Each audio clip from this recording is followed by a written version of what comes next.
Sekarang kita cek efeknya. Nah, hati-hati loh ya, patah hati juga berhubungan dengan kesehatanmu. Yang pertama apa? Gangguan kecemasan kronis. Jadi tubuh kita ini punya mekanisme fight or flight. Kalau merasa ada bahaya. Kayak kita waktu ketemu harimau misalnya di depan kita. Itu kan alternatif fight or flight.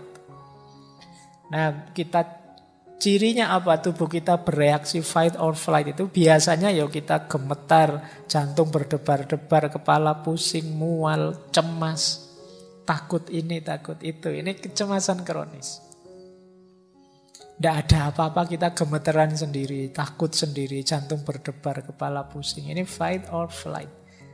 Mungkin pernah saya jelaskan dulu orang yang kena gejala psikosomatis itu kan karena pikirannya tidak tenang, pikirannya cemas, ya fisiknya kena. Perutnya mules, kepalanya pusing, vertigo. Nah, ini karena kecemasan. Nah, tubuh kita juga begitu. Begitu patah hati, ya mekanisme tubuh kita ini mekanisme mencari selamat tadi. Bahaya ini datang. Dia ingin menyelamatkan dirinya, maka itu tadi jantung berdetak lebih cepat, kepala jadi pusing, perut rasanya mual. Nah, ini namanya gangguan kecemasan. Ya kalau cuma ketemu harimau sebentar, wong patah hati ini lama. Kita terus-terusan begitu, ya mesti fisik kita kena. Jadi gangguan kecemasan itu ya tidak sederhana. Orang yang ngalami mesti merasakan pusingnya. Saya ada teman gangguan kecemasan itu karena sempat melihat temannya meninggal gara-gara kena stroke. Itu dia was-was terus. Kepalanya pusing sedikit. Waduh, jangan-jangan gejala stroke ini. Terus dia jantungnya berdebar-debar, berkeringat dingin, rasanya seolah-olah ini gangguan kecemasan. Nah, yang patah hati juga mudah terkena ini. Karena patah hati itu tubuhmu merespon ada bahaya datang. Makanya orang sangat marah, orang sangat sedih itu kan jantungnya berdebar-debar, keringatnya keluar, keringat dinginnya keluar, mungkin asam lambungnya naik sehingga dia pusing dan lain sebagainya. Ayo dihati-hati.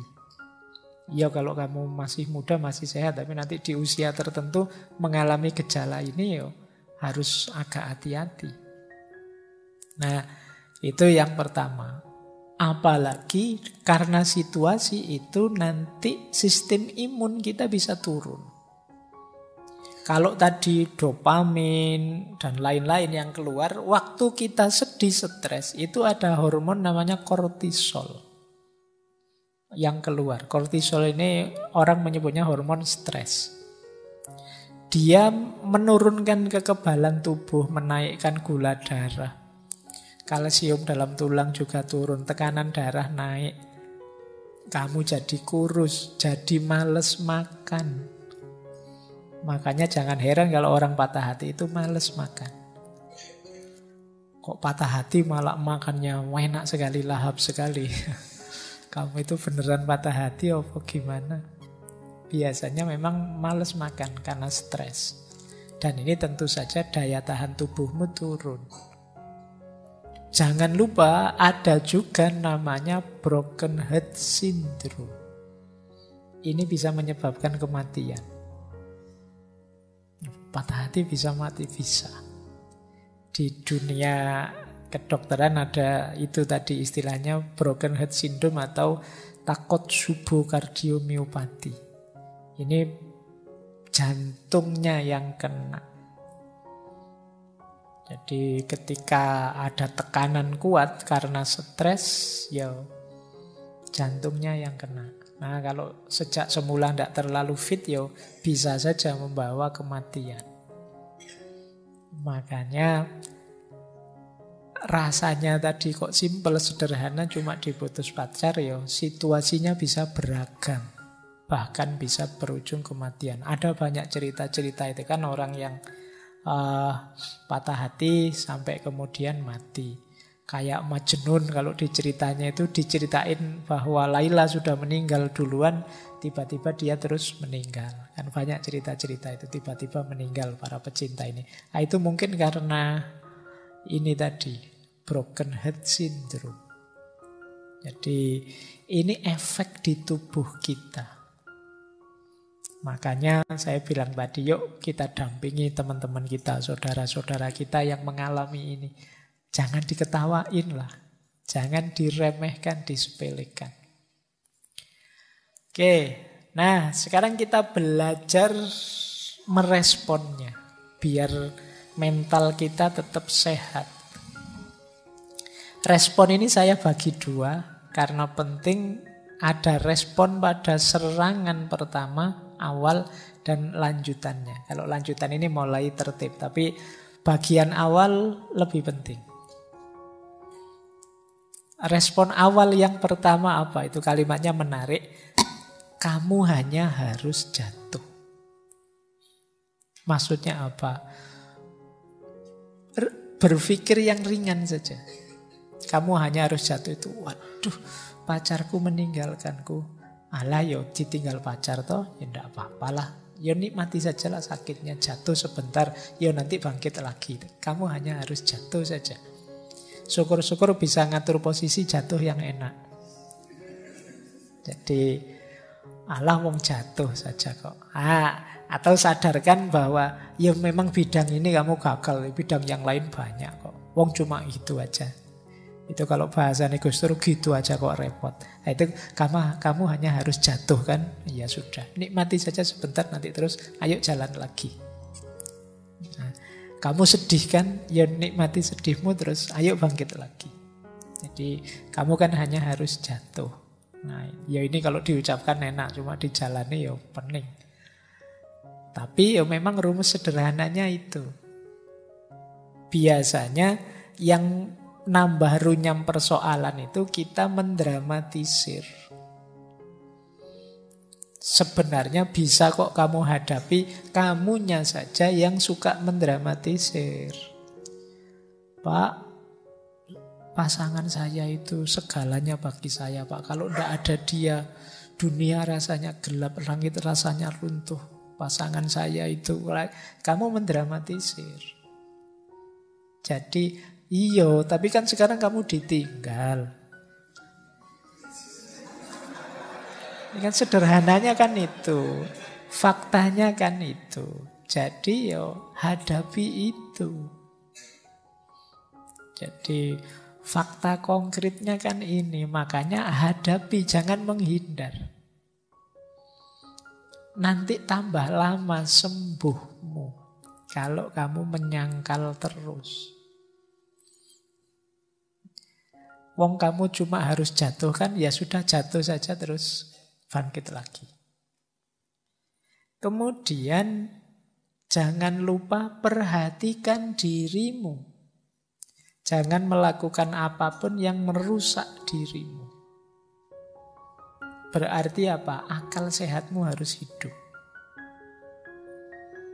Terus yang keempat, penting juga, sudahlah tidak usah terlalu dibahas yang salah siapa. Gak usah menyanyi ini salah siapa. Biarlah yang lewat sudah lewat. Bikin cerita yang baru. Jadi lupakan, maafkan. Nah ini Pak enak saja ngomong, ini yang sakit yang nanggung. Lah yo ini tipsnya. Jadi biar kamu tidak sakit. Kalau respon awal selamat, biasanya karena lepas kontrol itu di awal. Kalau sudah, ayo disembuhkan, pelan-pelan. Nah itu baru respon lanjutan tadi. Respon lanjutannya apa? Beri dirimu waktu. Tidak apa-apa kok, butuh waktu. Ya diikuti prosesnya. Kadang-kadang kita yang agak mempreser mereka, ayo segera lupakan, segera. Oh, tidak segampang itu untuk bisa melupakan. Ya kalau amnesia, kalau masih sehat tidak bisa langsung melupakan, tetap teringat terus, tidak apa-apa. Beri waktu dirimu, tapi jangan berlama-lama. Memang tidak mungkin bisa langsung lupa. Lewati penyangkalan tadi ya, berarti sudahlah, tidak usah menyangkal lagi, diterima saja. Dan berhenti bertanya mengapa itu terjadi. Terus maafkanlah. Nah, selanjutnya apa? Teringat tidak apa-apa, tapi jangan diingat-ingat. Beda ya, teringat dengan diingat-ingat itu. Diingat-ingat itu berarti sengaja mengingat. Ya kamu tambah sakit nanti. Tapi teringat pasti iya, wong namanya pernah punya banyak kenangan indah, ya mesti saja teringat. Biasa saja, tidak apa-apa. Dia datang silahkan, mau pergi lagi silahkan. Di pikiran loh. Pak kok saya teringat dia, ya tidak apa-apa. Diikuti saja. Nah, nanti pada saatnya ya lupa lagi. Nanti kapan datang ingat lagi, lupa lagi. Biar saja. Tapi jangan secara sengaja diingat-ingat. Kelihatan kok secara sengaja mengingat-ingat itu. Jangan-jangan kamu tiba-tiba stalking Instagramnya, ngecek YouTube-nya. Ya kamu tambah sakit nanti. Kalau ke situ-situ lagi, jangan-jangan dia posting sama pasangannya yang baru. Wah, tambah sakit lagi kamu. Kamu tidak berani posting pasanganmu yang baru, kamu tidak dapat. Atau yang kamu dapat levelnya di bawah yang ninggal kamu, misalnya. Sudahlah, tidak usah dipikir lagi, tidak usah mancing-mancing ke situ. Kemudian apa? Tetap merasa berharga, jangan minder, menjatuhkan value tadi sampai ke level FOS yang paling rendah, merasa dirimu tidak berharga. Engkau tetap berharga, dia saja yang tidak tahu hargamu.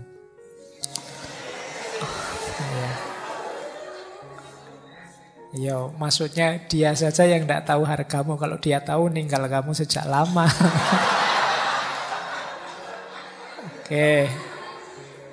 Terus ya wis, pokoknya tetaplah engkau orang yang berharga, tidak usah khawatir. Nah, saatnya kamu menghidupkan sistem pendukungmu. Sistem kita itu kan punya banyak sistem pendukung. Kita punya keluarga, kita punya teman, kita punya sahabat, lingkungan kita banyak kok. Sistem pendukung di sekeliling kita banyak. Ayo dimanfaatkan. Punya teman curhat, punya sahabat. Kembali ke keluarga yang selalu pasti siap menerima kita. Jadi ada banyak supporter kita, tidak usah khawatir. Terus layani diri kita dengan baik. Sementara memanjakan diri tidak apa-apa. Pengen makan enak, ayo. Pengen tiduran yang lama, rebahan, ayo. Wong yo kemarin juga sudah rebahan terus kan. Jadi sekarang ada alasannya, tidak apa-apa. Terus cobalah aktivitas atau hobi yang baru. Cari kesibukan lah biar nggak ngelamun terus.